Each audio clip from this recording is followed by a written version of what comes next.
I'm the answer to your every cry. Solution for the way behind. I bring to you the news. Ngiyakubingelela mlaleli egameni lenkosi yethu Jesu Kristu. Angikomukeleke nalamhla ehlelweni lwethu lokufundza incwadi yethu lemihla ngemihla lokuyirhapsodi yemaqiniso lebhalwe ngumfundisi Chris Oyakhilome DSCD. Lamhla ke ngumsombuluko tisiphohlongo kuyo inyanga yenhlaba ku-2026. Umfundisi namhla uthi ungedlulelwa isikhathi lesifanele. Livesi ke silithola encwadini yaDanyela sahluko semfica livesi lesithathu.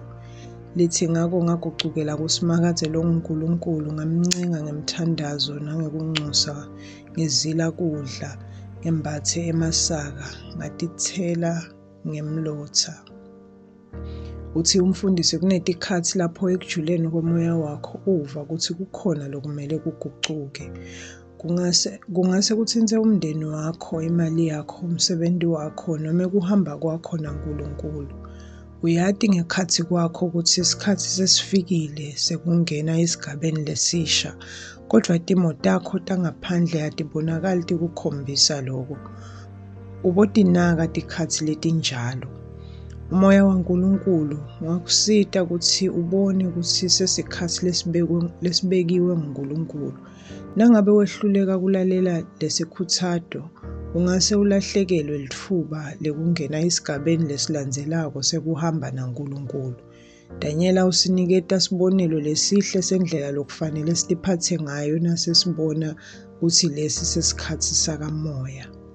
Uyaqhubeka umfundisi uthi kwathi ngesikhathi afunza imibhalo yaJeremiya watfola ukuthi iminyaka lenge-70 ema-Israyeli abethunjwe yona bese etayikupheleni, kodwa bekusete timphawu letivakalako tekukhululwa kwawo.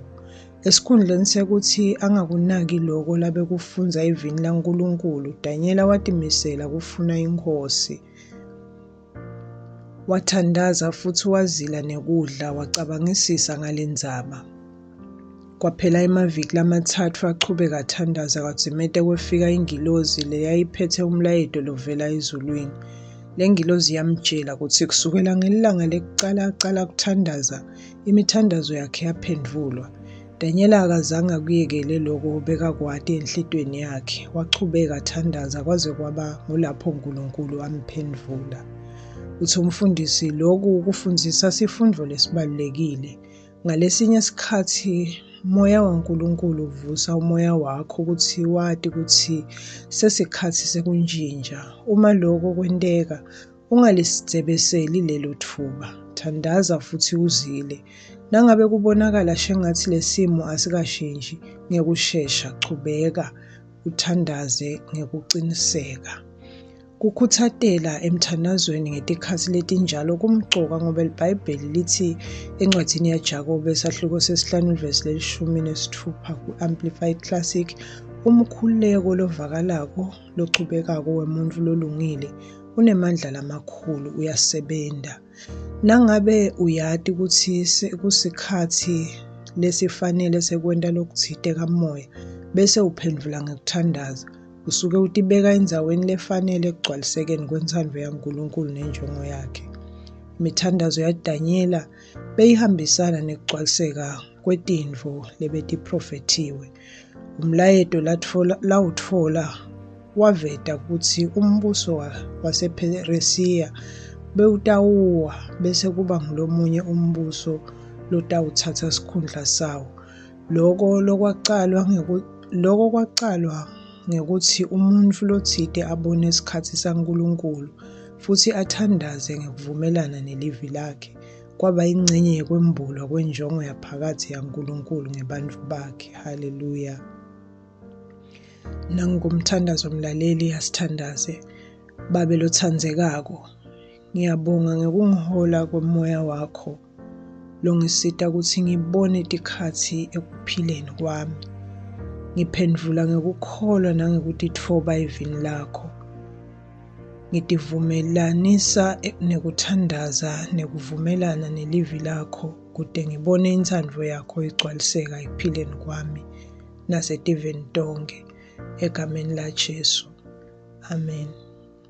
Uqhubeka nesifundo-ke mlaleli wafunza incwadi yaDanyeli sahluko semfica ivesi lesibili kuya evesini lesithathu, incwadi yemishumayeli sahluko sesithathu ivesi lekuqala, incwadi yaLuka sahluko selishumi nesiphohlongo ivesi lekuqala.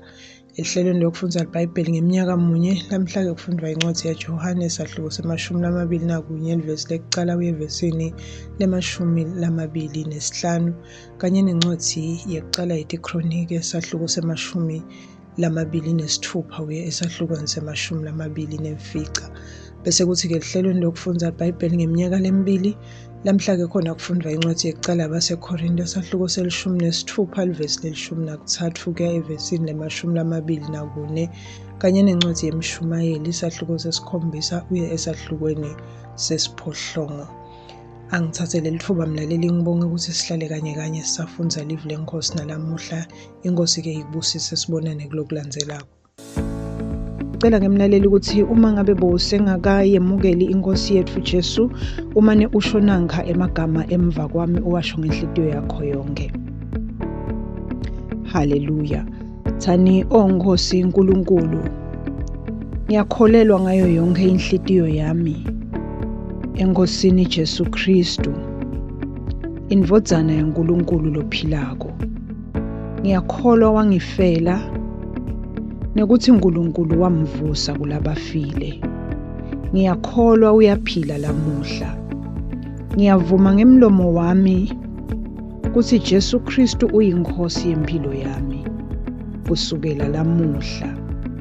Ngaye nangeligama lakhe nginekuphila lokuphakade, ngidelwe kabusha.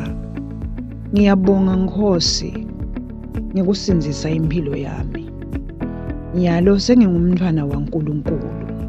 Haleluya. Siyakubongela ke mlaleli, nyalo sewungumntwana waNkulunkulu. Haleluya. Inkosi ikubusise.